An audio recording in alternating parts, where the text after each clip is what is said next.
Bismillahirrahmanirrahim. Assalamualaikum warahmatullahi wabarakatuh. Alhamdulillahi rabbil alamin.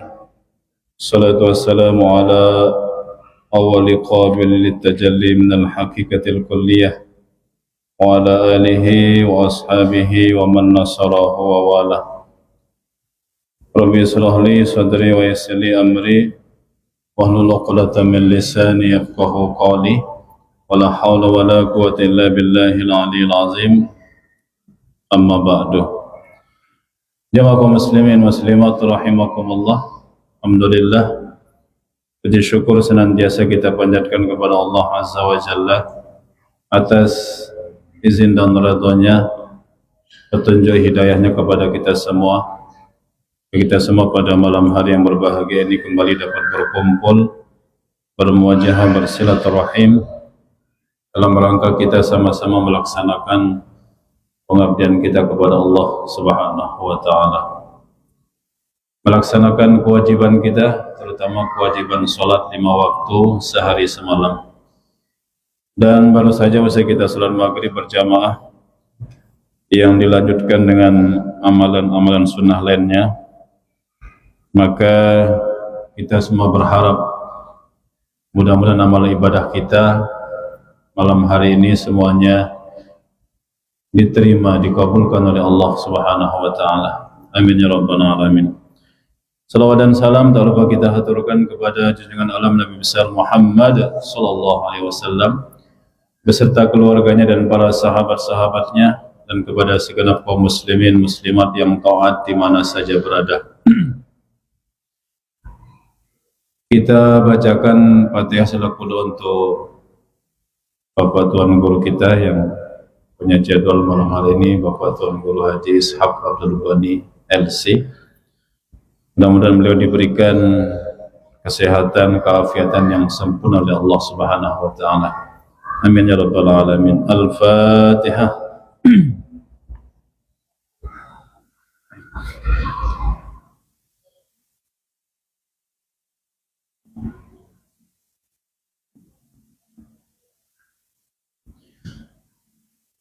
Jamaah muslimin muslimat rahimakumullah.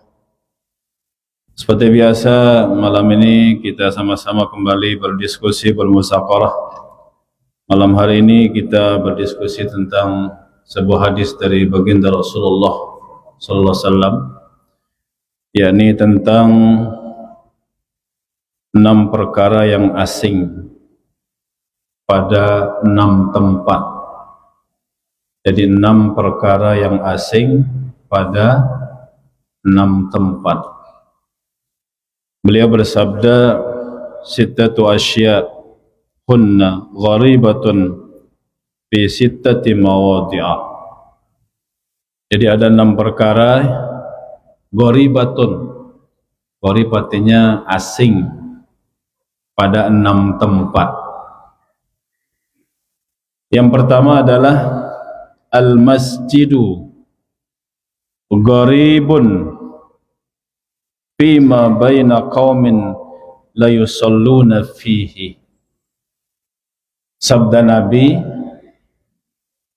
masjid itu menjadi asing. Apa asing bahasa ante jamu? Jauh. Selekena jauh. Asing. Bisa masjid menjadi asing, ya. Kata Nabi, masjid itu menjadi asing fima baina qaumin la yusalluna fihi. Pada siapa masjid menjadi asing? Itu pada sekelompok kaum la yusalluna fihi, yang tidak mau sholat di dalamnya.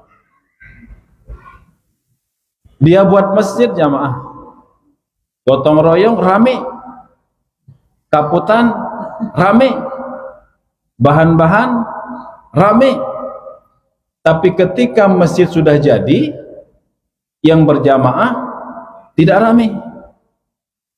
Besi Rubin tukang-tukang si poco darah, ya. Adakah seperti itu? Oh banyak. Makanya saya ngobrol-ngobrol dengan Lurah Kelayu Jorom ya, Pak Lukman. Ya, Pak Lukman. Kita lagi pensiun katanya, tinggal 2 tahun kalau tidak salah. Jadi beliau keliling ke masjid, ya. Pernah juga menemukan masjid pada telu sembahyang. Ini disebutkan. Kemudian diteng ngerombo kalang sesak. Masjidnya bagus, iya.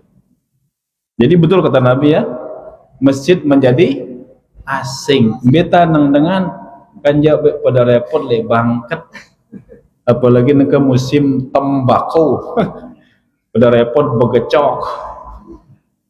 Jadi masjid menjadi asing. Benar sabda Nabi.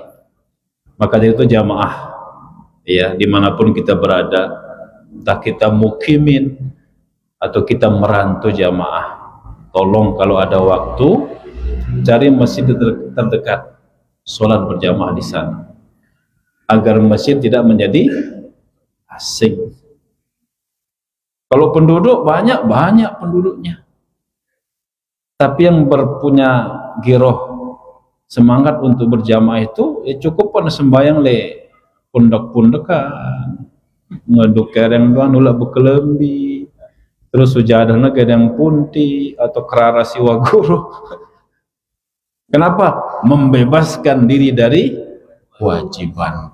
Sholat bukan kebutuhan, sekedar bebas dari kewajiban saja. Padahal sholat ini penentu jamaah, penentu nanti pada hari kiamat. Kalau sholat kita baik, maka amal yang lain akan baik. Tapi kalau sholat kita buruk, bagaimana kita mengharapkan amal yang lain akan baik? Nah, ini sabda Nabi. Dan tapi tidak sedikit juga masjid yang ramai begitu jamaah, ramai. Bahkan sebelum azan orang sudah jalan kaki berbondong-bondong ke masjid. Saya pernah di bagian utara ya, ada perkawinan di tengah jalan kita menemukan waktu zuhur. Jadi kebetulan acara nikahnya juga selesai zuhur. Oh, luar biasa di sana. Jadi hampir penuh seperti hari Jumat, tapi saya lupa nama masjidnya. Ini pertama jamaah. Jadi intinya jamaah, jangan kita buat masjid kita menjadi asing. Masjid Agung lumayan lah, kan satu sab berapa jamaah? 75. Si beli-belian awakna, si kurus-kurus bisa bulu-bulu. Ini kalau dihitung, pernah kita hitung lagi, 2 sab saja 150, 4 sab 300, lumayan lah. Masjid Al-Islah di Polres banyak juga ya. Ya mudah-mudahan banyak, betul. Tapi di sana masjidnya kecil ya, kecil masjidnya. Masjid Al-Muslimun banyak juga di sana ya. Al-Amanah ya lumayan, walaupun 2 sab ya, 2 sab yang saya lihat, yang lebih sedikit lah, cuma masjidnya kecil. Masjid di Banjarkemuning, ya, tapi belum bisa menandingi kalau di sekitar sini Masjid Agung ya. Dan kita berharap nih jamaah, bagi tiang Pulau Kusami yang bertetangga dengan masjid, tolonglah kalau dengar suara azan, secapek apapun kita, Nabi mengatakan yang nama istirahat itu bukan tidur jamaah, bukan duduk-duduk. Sholat adalah istirahat, kata Nabi. Sholat adalah istirahat. Tapi kita sebagian besar mengatakan sholat adalah beban. Jadi sholatlah di masjid, nanti kita tidak menyesal ya. Nanti tidak pernah berjamaah, tapi begitu meninggal dunia disolatkan di, baru bisa naik masjid. Nauzubillah min zalik. Itu yang pertama jamaah. Semoga masjid kita tidak asing ya. Banyak kita yang sholat, yang belum mau sholat, mari kita sholat berjamaah di masjid 5 waktu. Kalaupun pelungguh juga tidak sempat sholat sunat yang wajibnya, belajar yang wajib dulu istiqomah, perlu tambah dengan yang sunnah. Cuma masukan dari jamaah niki, Jadi kalau tiang pelunggu ke masjid ya, kalau ada di antara kita yang merasa diri terlambat, okay, orang sudah lama menunggu,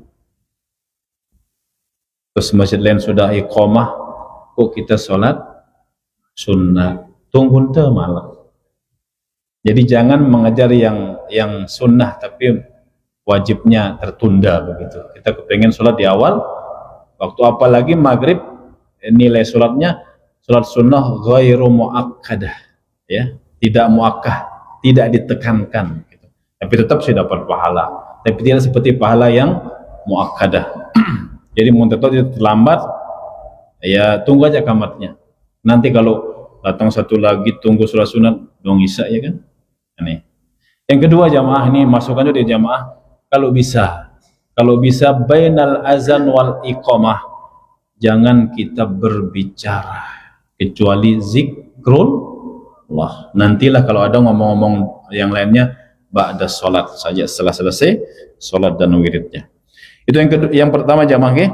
Kemudian yang kedua, wal mashabu gharibun fi manzili qaumi la yaqra'una fihi. Mashab artinya apa? Quran itu juga bisa menjadi asing, ya. Kenapa asing? Fi manzili qaumin la yaqra'una fihi. Pada satu tempat tinggal, satu rumah, tapi rumah itu tidak pernah dibacakan Al-Quran. Ada Qurannya Pak? Ada. Belinya di mana? Di Mekah. Pakai tinta emas. Taruhnya di mana? Di lemari. Pernah dibaca? Nggak pernah. Tinta emas Qurannya, tapi nggak pernah dibaca. Asing Quran itu jamaah, kasihan. Quran disimpan, Quran dibaca. Pasti mana Quran jamaah? Bacaan. Jadi jangan menjadi apa?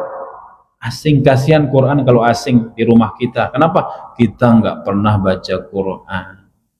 Ya kalaupun mungkin bacaan pelunggu terbata-bata niki, artinya apa istilahnya tidak begitu fasih, nggak apa-apa. Ya, begagak ke? Andina lancar. Tapi tetap juga dapat pahala, bahkan dapat 2 pahala. Apalagi si fasih, si begagak. Lagu minta tahu kurang, ya terbelajar, terbuketuan le ahlinya. Jadi belajar pada ahlinya. Jadi jangan buat Quran kita menjadi asing di rumah jamaah. Okay. Kalau rumah kita sederhana jamaah, sempatkan diri baca Quran. Amun dia sempat baca melihat Qurannya, ya hafalan kita kayak apa? Baca surah-surah apa? Pendek. Jadikan rumah kita sebagai kiblat. Yang ketiga kata Nabi, wal Qur'anu gharibun fi jawfil fasik. Masya Allah. Quran sama ini. Quran juga menjadi asing, menjadi tambah asing pada siapa? Fi jawfil fasik. Pada hatinya orang-orang fasik. Siapa orang fasik jamaah? Orang fasik itu sholat dia, puasa dia, tapi juga suka mengerjakan yang mendatangkan dosa. Itu orang fasik. Untuk perisian demen ya dah, mengerjakan sesuatu yang melalaikan demen ya dah, campur. Orang fasik ya. Dengan amburadul ya, bingang malaikat kiraman ketibin nyatet, si kanan nyatet, si kiri nyatet, sama-sama sibuk saingan ya. Jadi Quran juga menjadi tambah lebih asing kata Nabi itu pada hatinya orang-orang yang fasik. Nauzubillah min zalik. Kemudian ini Quran ini termasuk juga di samping membacanya juga termasuk ajaran-ajarannya. Allah yang sampaikan di jamaah, kewajiban kita kepada Quran pertama belajar. Minimal 6 bulan bisa baca Quran. Yang kedua apa? Membacanya. Yang ketiga mengamalkannya. Yang keempat, menghafalnya. Yang kelima, menelaahnya. Kemudian yang keenam, memeliharanya. Itu kewajiban kita kepada Quran. Jangan sampai anak kita, cucu kita jamaah tidak bisa baca Quran. Amun dia tersempat ngajar ya, serah di TVQ, TVA. Petang ya guru ngaji, muntah sibuk, pakai privat saja, 3 kali seminggu dan sebagainya. Kenapa kita kalau kursus bahasa Inggris kita mampu bayar, kursus apa matematika kita mau bayar, tapi kursus Iqra kita berat. Dia terugi ngundang ustadz anang balik mana-mana 3 kali seminggu agar anak kita bisa baca Al-Quran. Yang keempat, wal mar'atul muslimatus salihah gharibatun fi yadi rajuliz zalim sayyi'il khuluq. Perempuan muslimah yang salihah itu juga menjadi asing, kata Nabi. Asing pada siapa? Fi yadi rajulin zalim, pada suami yang zalim. Segirang neraka senina datang gajian dina langsung biang senina zalim, sering menganiaya istri, sayyi'il khuluq, juga perangainya buruk, sumpahna senina lai sina parana sina masih pekemelian dia I love you, tidak ada wanita selain kamu di hatiku, cuma kamu satu-satunya. Wah nasi bade anak 2 3 je apa ngena sumpah nasina ada lebulat bedang je senina lebulat. Kenapa ya? Jujur ya? Apa? Iya. Aku mulang sendiri singenon nih. Kadang kita juga sebagai istri dulu sebelum kawin pakaian kita bagus sopan, tapi selesai kawin punya anak, ngadu-ngadu kutang, nyambut semua dengan mesin. Ya, sehingga mungkin imbal balik ya. Tapi insya Allah nanti diskusi kita di ini ya, di poin yang apa? Yang kelima, yang keempat, wal mar'atul muslimatul salihah gharibatun fi yadi rajulin zalim sayil khuluq. Jadi perempuan muslimah yang salihah itu juga asing bagi laki-laki yang zalim dan buruk perangai. Yang kelima, warrajulul muslimus salih gharibun bi yadi imra'atin radiyatin sayyiatil khuluq. Laki-laki yang muslim yang soleh, tadi perempuan muslimah yang solehah, sekarang laki-laki muslim yang soleh juga menjadi asing. Bagi siapa? Bagi perempuan yang memiliki perangai yang buruk. Ini yang kelima. Yang keenam, wal alimu gharibun baina qaumin la yastami'una ilaihi. Wal alim, kata Nabi, maksudnya ulama, orang berilmu. Orang yang berilmu juga bisa menjadi asing, kata Nabi. Pada siapa? Fi baina qaumin la yastami'una ilaihi, di antara umat, di antara kaum yang tidak pernah mau mendengarkan nasihatnya. Nyampean tuan guru nasihat be peduli ya, diku butuh nasihat, asing tuan guru jamaah menesingan, apalagi kan undangan nasihat dong didengar. Jadi orang alim bisa jadi asing juga. Jamaah kaum muslimin muslimat rahimakumullah. Jadi terakhir ini orang alim bisa jadi asing pada kaum yang tidak mendengarkannya, tidak mendengarkan nasihatnya, fatwa-fatwanya. Kita ambil poin yang keempat dan kelima jamaah ini ya. Jadi malam ini kita berdiskusi tentang hak dan kewajiban. Walaupun kita sudah berkeluarga, ya perlu sebagai tambahan wawasan keilmuan kita jamaah nggih. Mungkin sanara si kurang sini man tegawe, kita sempurnakan dia. Jadi agar pertama perempuan muslimah solehah itu tidak asing bagi suami yang zalim ya.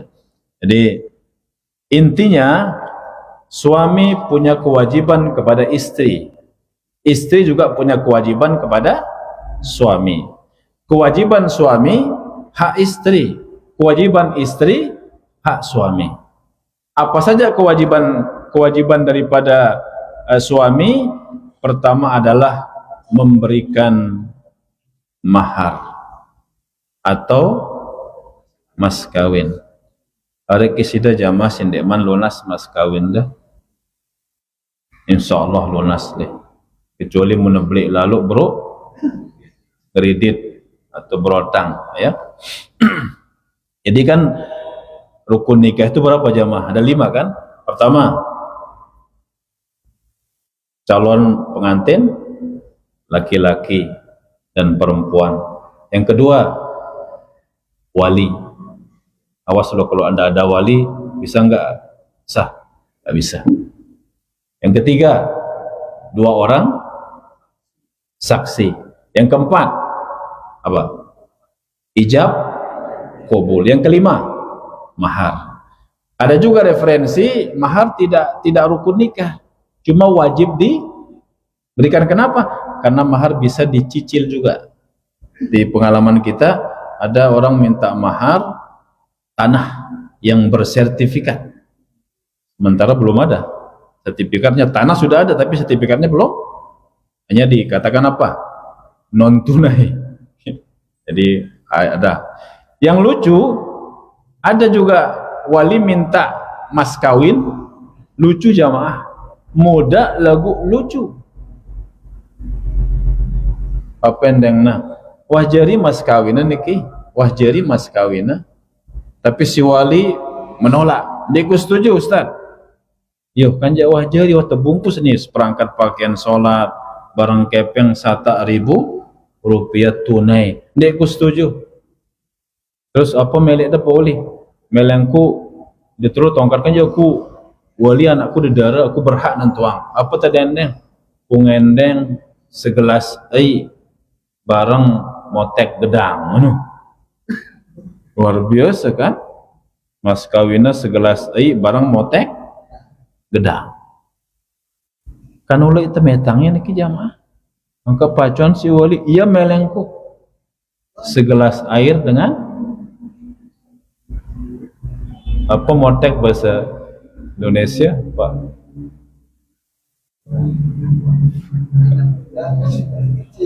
Apa? Buah gedang kecil gitu. Kayak itu nih, ini guru bahasa Indonesia pemotek bahasa apa? Lupa ya, lupa. Oh, pepaya muda. Aku pepaya muda nih beli ya.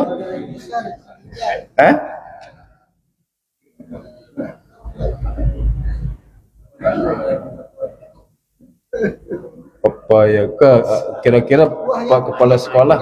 Hah? Buah yang kecil. Jawa biasa bahasa Indonesia dulu. Pentilnya pepaya. Ini dari Jawa nih. Iya. Pentilnya? Jadi buah yang kecil kan seperti itu. Oh, pentilnya pepaya. Kalau masalahnya bakal buah. Oh, bakal buah. Namanya pentil, bukan bakal buah itu namanya pentil. Pentil. Ya, sudah jadi buah dan masih kecil. Oh, aku masih becik. Iya doang ke melenda Pak Wali. Iya doang melengku. Akhirnya waktu itu masih hidup almarhum Ustadz Faizin, Pak Faizin Bontalo Gando ke wayah kan sudah jadi kiai petang itu. Motek gedang, pentil gedang. Masuk kelem-kelem kita jam siwa kena jam siwa. Petang. Orang kena setengah jam pun nemu motek gedang. Gelidang lek ke Bontalo. Iya. Terus saya putih aja kan itulah susah. Iya. Kayak Nabi Sedikit ya. kaitannya dengan ini.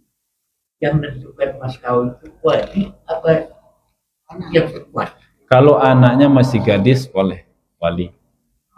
Karena wali mujbir itu 2, ayah dan kakek. Apa itu mujbir? Boleh dia maksa anaknya. Tima dia tahu enda si anaknya, anakku wah kawinku kamu. Isi si alik Jawa. Dia kumil tidak boleh. Karena masih gadis. Tapi kalau udah janda, Apa janda bahasa anta? Bebalu. Ndi. Ino aja harus tengendeng izin le si bersangkutan. Engkau sida mana pasangan ketuanya, kau masih gadis atau sudah janda? Ngenteng kan? Jadi menekan Kaitannya dengan maharnya itu kalau bahasa kita kan mas kawin. Iya. Itu selama ini yang kita lihat yang ditanya itu adalah Apa? pengantin perempuan, calon pengantin. Iya, memang pengantin perempuan ditanya. Yang menentukan jadi bukan wali. Enggak, berhak wali menentukan. Berhak dia. Berhak ini jadi segahak. Kan kewajiban orang tua itu pertama setelah lahir ayuh sinasmahu, berikan dia nama si bagus, si mau Abdullah, Abdurrahman, si Nina, si Faizah, apa dan sebagainya. Kemudian yang kedua wa ayyuallimul kitabah, kata Nabi ini secara umum, ajarkan anak kita kitab, ngaji maksudnya, atau lebih luas sekolahkan anak kita. Tugas terakhir orang tua adalah ayyuzawwijahu iza adraka, kawinkan dia kalau datang jodohnya. Jadi intinya jamaah ndak bisa narak sida pada selapu bede anak dedera ndik demele nikah anak de gara-gara ndik na cukup pesukana. Mara si pengalaman tele bagian selatan pokoknya mun ndik na cukup selejutan ndik ku mele ngawin anakku bener. Angka ndik na cukup selejuta ada 5 juta kepeng ta. Koyo ngombe ka wakil. Karena di sana katanya aib kalau yang diminta 25 juta tapi yang terpenuhi cuma 5 juta aib. Jadi wali harus diserahkan. Hanya diserahkan kepada saya. Itu sun nikah tuh le nikile karang sukun. Dan jadi ini masalah apa? Perwalian. Jadi yang kedua juga psikologi anak kita terganggu. Apa salah kompon de nemele nikah aku amangku. Amun bebolu aja kan muda, harus standing izinin dah. Pada si izinin deh, bapak nikahkan saya itu tidak wajib. Jadi enggak, ya tapi ya baik juga untuk menghilangkan keraguan kan. Cuma di hukum itu enggak wajib. Ya, jadi malah kalau di acara resmi itu kan dia masuk dalam acara dia kan, bapak nikahkan saya dengan dan sebagainya. Kemudian ijab kabul sudah kan, saya nikahkan, saya terima, baru mahar. Itu rukun daripada nikah. Jadi wali harus ada. Cuma masalahnya kalau ada berwakil wali niki jamaah, ya berwakil wali sah enggak? Sah. Tapi jangan wali yang sudah berwakil, yang tempatnya berwakil lagi. Nah boleh itu. Jadi wah si A tuh berwakil, malak si A mewakili ke si C atau si, nggak boleh, itu nggak sah. Seperti pengalaman kami dulu 10-15 tahun yang lalu ya. Jadi walinya jadi dari Lombok Tengah. Ada warga, seorang tokoh masyarakat, dia sanggup diberikan wakil karena walinya kurang sehat, sakit ya tuh niki, hampir 80 usianya. Terimalah perwalian niki. Jadi sanggup dia. Begitu acaranya sudah mulai, kita sudah menikmati makan malam, tinggal prosesi akadun nikahnya. Apa yang terjadi jamaah? Yang terjadi adalah tempatnya berwakil nih berkata, bukan ada, mohon maaf Pak Ustadz, ndek kubu jari wali katanya. Yuk kan jak sida sanggup. Manjur naka muntah tolak malak kan Lombok Tengah jauh kan? Jauh. Pokok di apa alasan dah? Dengung bingung ni sanggup. Engkau ngone aja sanggup pun gini kumeli. Akhirnya apa? Kalau begitu tunda, jauh usah ditunda. Jadi ngombe neka, saya dengan almarhum merbot yang lama, Ustadz Muhammad Zuhdi Pamanda itu. Jadi menang aja tertolak soal Lombok Tengah. Jadi tega dia itu sudah diberikan wakil tapi tidak mau melaksanakannya. Alasannya karena saya belum menikahkan anak gadis saya. Waktu itu anaknya masih sekolah. Itu alasan tidak bisa diterima. Terus ule ya. Akhirnya kengene jamaah sida tepu tene anti kami anang Lombok Tengah. Piran terdulik bobe jam-jam 12 tu deh. Hanya pergi ke Lombok Tengah pakai mobil ke Honda itu. Pas saya pakai mobil ya. Sampai rumahnya di persawahan jauh niki. Bene hujan deris malik. Dia narak payang. Ya namanya tugas kan. Hanya lewatin pondekan niki. Lagi terpeleset di Tegan. Nah, assalamualaikum, waalaikumsalam. Ternyata masih di Leketombo niki jamaah. Masih masih betul-betul dusun jauh itu. Nggih, ini dengan perimeter dusun gitu. Iya, tidak ada lampu. Dibukakan kita pintu kan masih gelap. Aneh ndot mendak julu tiang metanu julu niki dile.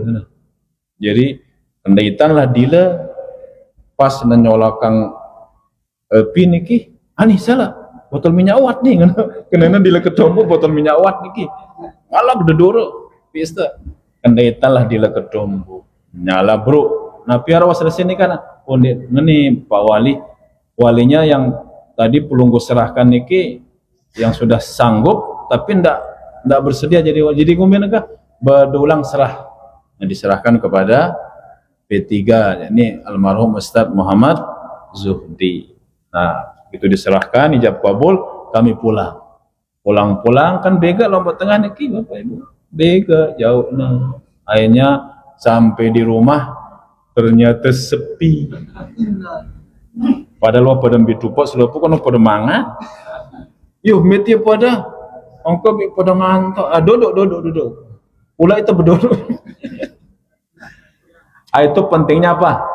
Wali jamaah. Jadi peringatan kepada kita yang sulitnya menara itu keluarga anta jadi wali jangan persulit orang. Itu kewajiban orang tua kepada anak. Jamaah kaum muslimin muslimat rahimakumullah. Jadi kewajiban itu ya mahar. Hukumnya wajib diberikan kepada istri. Yang kedua, memberikan nafkah baik lahir maupun batin. Wa 'alal mauludi lahu rizquhunna wa kiswatuhunna bil ma'ruf. Jadi nafkah kepada anak-anak kita yang bukan hanya kita berikan makan minum tapi juga pakaiannya, sandang, pangan, papan sesuai kemampuan kita. Kalau nafkah lahir tidak ada nominal yang jelas. Jadi bergantung keadaan suami. Jadi andai kata pendapatan suami hanya cukup 1 juta sebulan, ya kita cukupkan. Hanya cukup 5 juta, kita cukupkan yang 5 juta untuk sebulan. Jangan dilebihkan. Jadi jangan dengan gaya hidup, tapi dengan kebutuhan hidup. Karena juga kita menafkahi istri dan anak termasuk nilainya apa? Nilainya sedekah. Nabi bersabda, dinarun anfaqtahu fi sabilillah wa dinarun anfaqtahu fi raqabatin wa dinarun tasaddaqtahu ala miskin wa dinarun anfaqtahu ala ahlik azamuha ajran allazi anfaqtahu ala ahlik. Rawi Muslim. 1 dinar kita nafkahkan di jalan Allah. 1 dinar kita berikan kepada raqabah kita. 1 dinar kita sedekahkan kepada orang miskin. 1 dinar kita nafkahkan kepada keluarga kita. Mana yang terbaik? Kata Nabi, a'zamuha ajran allazi anfaqtahu ala ahlika. Yang paling besar pahalanya kata Nabi yang kita nafkahkan untuk keluarga kita, istri dan anak. Jadi wajib kita tahu anak istri kita butuh biaya jamaah, terus kita tidak berikan, maka berdosalah. Dan tidak harus suami istri bersama.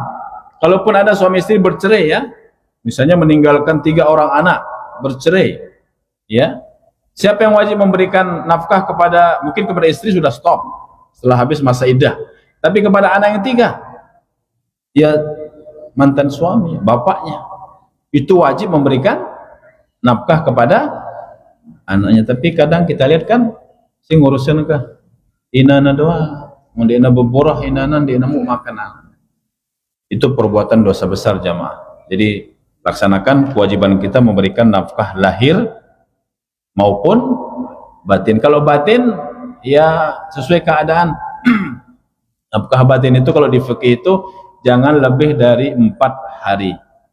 Ya, 4 hari berarti kalau seminggu 2 kali. Kalau sebulan 8 kali. Kalau setahun berapa? Berapa? No, hitangnya saja 10 no. 96 kali. Boleh ditambah, boleh bergantung kesepakatan. Cuma masalahnya kan pelunggu yang di masjid niki namanya banyak yang apa? Yang perjuangan hidup. Jadi ada kepasrahan hidup, pindah ngombe-ngombe sini ini hidup. Walaupun ada di antara kita juga pandangan hidup, sekedar mandang aja sudah apa? Maju tak gentar. Jamaah kaum muslimin muslimat rahimakumullah, itu nafkah lahir dan batin. Kalau ada di antara kita tidak melaksanakannya, maka berdosalah kita. Yang ketiga, kewajibannya harus bersabar. Kadang kita melihat istri kita yang tidak sesuai dengan yang kita harapkan, sabar, nasihati dia dengan sebaik-baiknya. Begitu pula sebaliknya. Yang keempat, menyediakan tempat tinggal, walaupun mungkin nyewa, walaupun mungkin sekedar BTN. Kan sekarang banyak BTN ya, ada pengantin baru begitu selesai akad nikah langsung pindah ke BTN. Walaupun BTN-nya cicilan, nggak apa-apa. Mungkin awalnya BTN punya anak 2, berubah jadi rumah bertingkat. Alhamdulillah. Itu kewajiban siapa? Kewajiban suami. Bagaimana kalau ada istri mau membantu? Silahkan. Tapi bantunya dengan suka rela dan tidak mengungkitnya nanti di ke depan. Kalau mengungkit itu bahaya. Jamaah kaum muslimin muslimat rahimakumullah. Kemudian yang kelima, mempergaul istri dengan baik. Jadi wa'ashiruhunna bil ma'ruf. Jadi pergaulilah istrimu dengan cara yang ma'ruf, dengan cara yang baik. Ucapan kita baik kepada istri kita, perilaku kita baik kepada istri kita, itu kewajiban suami. Yang keenam, sebagai pemimpin dalam rumah tangga, warrajulu ra'in fi ahlihi wa huwa mas'ulun ar-ra'iyatihi. Jadi laki-laki adalah pemimpin bagi keluarganya dan nanti dia akan ditanya tentang kepemimpinannya. Jadi semua kita pemimpin, kullukum ra'in wa kullukum mas'ulun ar-ra'iyatihi, sabda Nabi. Semua kamu adalah pemimpin dan kamu akan diminta pertanggungjawabanmu tentang apa yang kamu pimpin. Demikian jamaah, karena waktu Isya sudah tiba, kita cukupkan diskusi kita sampai di sini.